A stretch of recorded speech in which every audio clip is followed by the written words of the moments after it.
বেশ কয়েকদিন ধরেই আমি সকালে নাস্তা নিজের জন্য কোনো কিছুই তৈরি করছি না। কারণ একা, একা নাস্তা খেতে আমার একদমই ভালো লাগে না। যখন মা ছিল বাসায় তখন মার সাথে বসে নাস্তা করতাম। খুব ভালো লাগতো। তো মা ঢাকাতে যাওয়ার পরে তারপর থেকে আমি একদমই সকালে কোনো কিছু তৈরি করি না নিজের জন্য। রাতে যেটা থাকে আমি ওই খাবারটাই গরম করে খাই। তো আজকে অনেকদিন পর নিজের জন্য একটু নাস্তা তৈরি করলাম। তো নাস্তা খাওয়ার পর এখন চলে যাব একটু বাজারে কাঁচা বাজার করতে। ঘরে একদমই কোনো বাজার নাই। আসলে নিজের জন্যে একার জন্যে বাজার করতেও ইচ্ছে করে না, খেতেও ইচ্ছে করে না। কি আর করা যাবে? পেট তো আর থেমে থাকে না, তাকে তো খাবার দিতেই হবে। তো চেয়েছিলাম আজকে একাই বাজারে যেতে, কিন্তু এই বিচ্ছুটার চোখ ফাঁকি দেওয়া আসলে অনেক, অনেক ডিফিকাল্ট। আমি আন্টিকে বলেছিলাম, আন্টি ওকে একটু বারান্দায় নিয়ে যান, আমি এই ফাঁকে বাজার থেকে ঘুরে আসি। ঠিক আমি যেই মুহূর্তে বের হচ্ছিলাম ও আমাকে দেখে ফেলছে, আর দেখে তো কি কান্না টান্না শুরু করছে। তো ওকে এভাবে কান্না করিয়ে বাইরে যেতে আমার একদমই মন চাইলো না, তাই ভাবলাম যে ওকে সাথে করে নিয়ে যাই।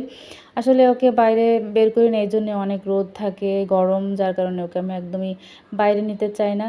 মাঝে মাঝে আগে ওকে বের করতাম, বাইরে ঘুরতে নিয়ে যেতাম, কিন্তু এখন আর পারি না। ছেলেটা হওয়ার পর আসলে দুইটা বাচ্চাকে নিয়ে যাওয়া কিন্তু অনেক কষ্ট হয়।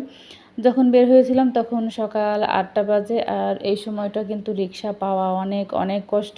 অনেকক্ষণ দাঁড়িয়েছিলাম, প্রায় ১০ থেকে ১৫ মিনিট। আর আমার মেয়ে যখনই একটা সাইকেল দেখছে বা একটা মোটর সাইকেল দেখছে তখনই বলছে এই যাবেন, এই যাবেন। ওর এটা শুনে আমি অনেক হাসছিলাম। রাস্তায় কিছু মানুষ ওর দেখে হাসছিল। তো অনেকক্ষণ দাঁড়িয়ে থাকার পর অবশেষে একটা রিক্সা পেলাম। তো উঠে পড়লাম মা মেয়ে, এখন বাজারের উদ্দেশ্যে রওনা দিলাম। আমার মেয়েটা রিক্সায় ঘুরতে খুব পছন্দ করে। আমারও ইচ্ছে করে রিক্সায় ঘুরতে, কিন্তু কি আর করা যাবে, দুইটা বাচ্চা নিয়ে সেটা আর সম্ভব হয় না। ছেলেটাকে বাসায় রেখে যাচ্ছি বাজার করতে, আর ওকে বাসায় রেখে গেলে আমার খুব কষ্ট লাগে। শুধু মনে হয় যে ও হয়তো কান্না করছে।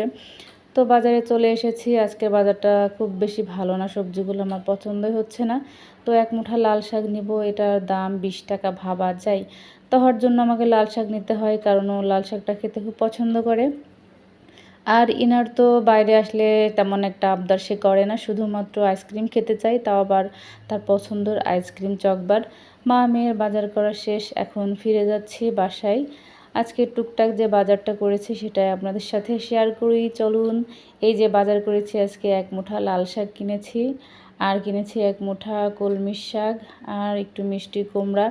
আসলে আমি সবসময় চেষ্টা করি আমার মেয়েটাকে সবজি খাওয়ানোর জন্য। আসলে বাচ্চাদেরকে আপনি ছোট থেকে যেভাবে গড়ে তুলবেন ওরা কিন্তু সেভাবেই গড়ে উঠবে। আমি ছোট থেকেই তহাকে সবসময় চেষ্টা করেছি সবজি খাওয়ানোর জন্য। এখন মাশাআল্লাহ আমি ওকে যেটা দিয়ে ভাত খেতে দিই ও সেটাই খায়। তারপরে নিয়েছি পটল, তারপর পুঁই শাক, কলা। কলাটাও আমার মেয়ের খুব পছন্দ। আসলে বাচ্চাদের কলা খাওয়ানো খুবই উপকার। ছোট থেকেই আমি ওকে কলাটা অভ্যাস করিয়েছি, এখনও এটাই খাই। তারপর নিয়েছি একটা গাজর দোহার জন্য, কারণ বাজারে গেলে ওর জন্য আমার গাজর আনতেই হয়। এটাও ভীষণ পছন্দ করে কাঁচা খেতে। তো আজকের বাজার যা ছিল সবটাই আপনাদের সাথে শেয়ার করলাম। এই পর্যন্ত আজকের ভিডিওটি শেষ করছি। সবাই ভালো থাকবেন, সুস্থ থাকবেন। আবারও আসবো নতুন কোনো ভিডিও নিয়ে। আল্লাহ হাফেজ।